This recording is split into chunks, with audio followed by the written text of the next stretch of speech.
दोस्तों, आदाब। मेरे कुछ स्टूडेंट्स ऐसे हैं जो इस वीडियो को जो मैंने शेयर की, मेरा जिस्म मेरी मर्ज़ी, इसको कुछ तो अप्रिशिएट कर रहे हैं, कुछ खामोश हैं और कुछ मुझ जैसे मुंह फट गुस्से से फट पड़े हैं।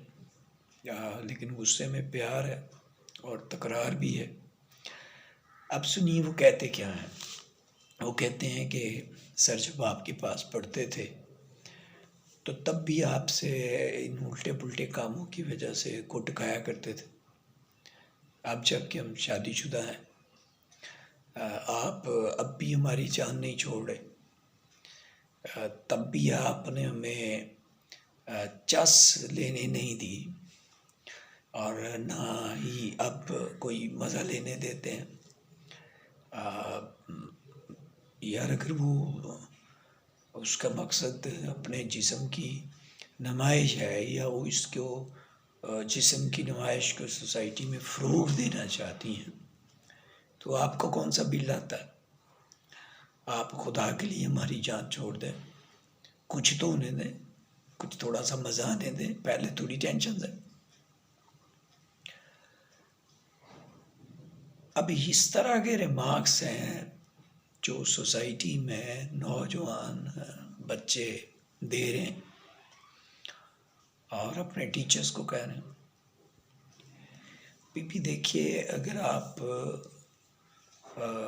मान लिया कि ये जो बच्चे समझ रहे हैं कि आप जिस्म की नुमाइश ही चाहती हैं और आप ये चाहती हैं कि भाई हम जब चाहें, जिस वक़्त चाहें, जहाँ चाहें जिस्म की नुमाइश करें, मेरा जिस्म मेरी मर्ज़ी, ठीक है।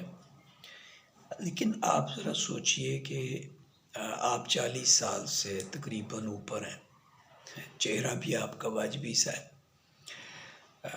आप क्या दिखाएंगी?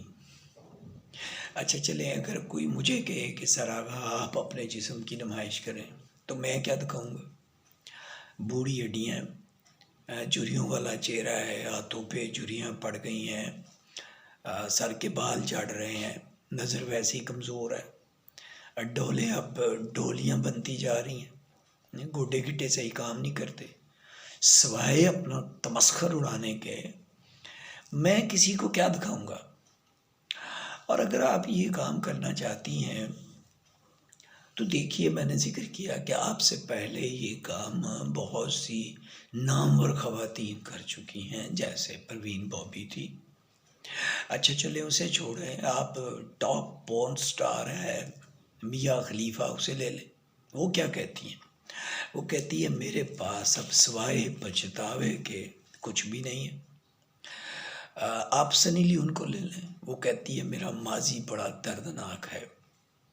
जीनत अमान को ले लें, अब बेहतरीन घरेलू ज़िंदगी गुजार रही है। ये वो ख़वातीन हैं जो बिल्कुल सेकुलर थी, लिबरल थी, सारी मजहबी अखलाकी रवायात को, असूलों को, ज़वाबित को इन्होंने पसे पुश डाल दिया और जो दिल में आया किया।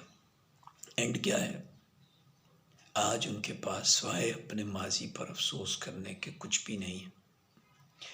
और एक आप हैं, आप अपना चेहरा देखें और इनके रोशन चमकते दमकते चेहरों को देखिए, जिनके हुस्न के लोग अब भी दीवाने हैं, पहले भी दीवाने थे, अब भी दीवाने हैं। और आपके बारे में क्या कहूँ? मेरे मामू क्या कहा करते थे पंजाबी में, कित्थे सदर फजल आई ते कित्थे फजल आई मोची। खुदा का खौफ करें बीबी, पागल हो गई हैं। लोग दिन में चड़ेलें देखना नहीं चाहते और वो भी इतनी डरावनी।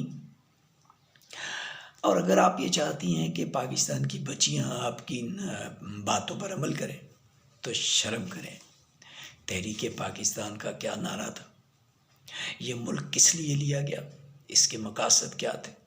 लाखों लोगों ने हिजरत की, घर बार लूट लिए गए, जला दिए गए, छोटे छोटे बच्चों को नेज़ों की संगीनियों पर चढ़ा दिया गया, हज़ारों बच्चियों की अस्पतें लूटी,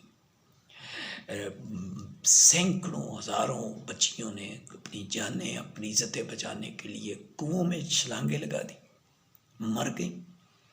आज भी मुसलमान बच्चियां आपको सिखों, हिंदुओं के घरों में मिलेंगी। कुछ शर्म करें। हाँ, वो मकासद हासिल ना हो सके जिसके लिए कायदे आज़म ने और मुसलमानों ने जद्दोजहद की और ये लाखों कुर्बानियाँ दी।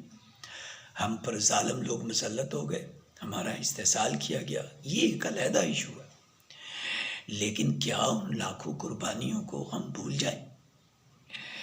पाकिस्तान का मतलब क्या? ला इलाहा इल्लल्लाह हर बच्चे की ज़बान पे था। अब उस नारे को छोड़ के उसे रद्दी की टोकरी में फेंक दें और काले चश्मे लगा के, बाल खोल के सड़कों और बाज़ारों में और हम ये नारे लगाते फिरें, मेरा जिस्म मेरी मर्जी। याद रखिएगा, जब तक सांस में सांस है, ये नारा तहरीक पाकिस्तान की जो बुनियाद बना था, पाकिस्तान का मतलब क्या, ला इलाहा इल्लल्लाह, ये लगता ही रहेगा। बीबी, आप क्या तालीम दे रही हैं, क्या कहना चाहती हैं? कौन सा पार्ट है जो इन बच्चों को पढ़ा रही हैं? वो ख्वाजा आसफ साहब है ना, कहते हैं कुछ शर्म होती है, कुछ हया होती है।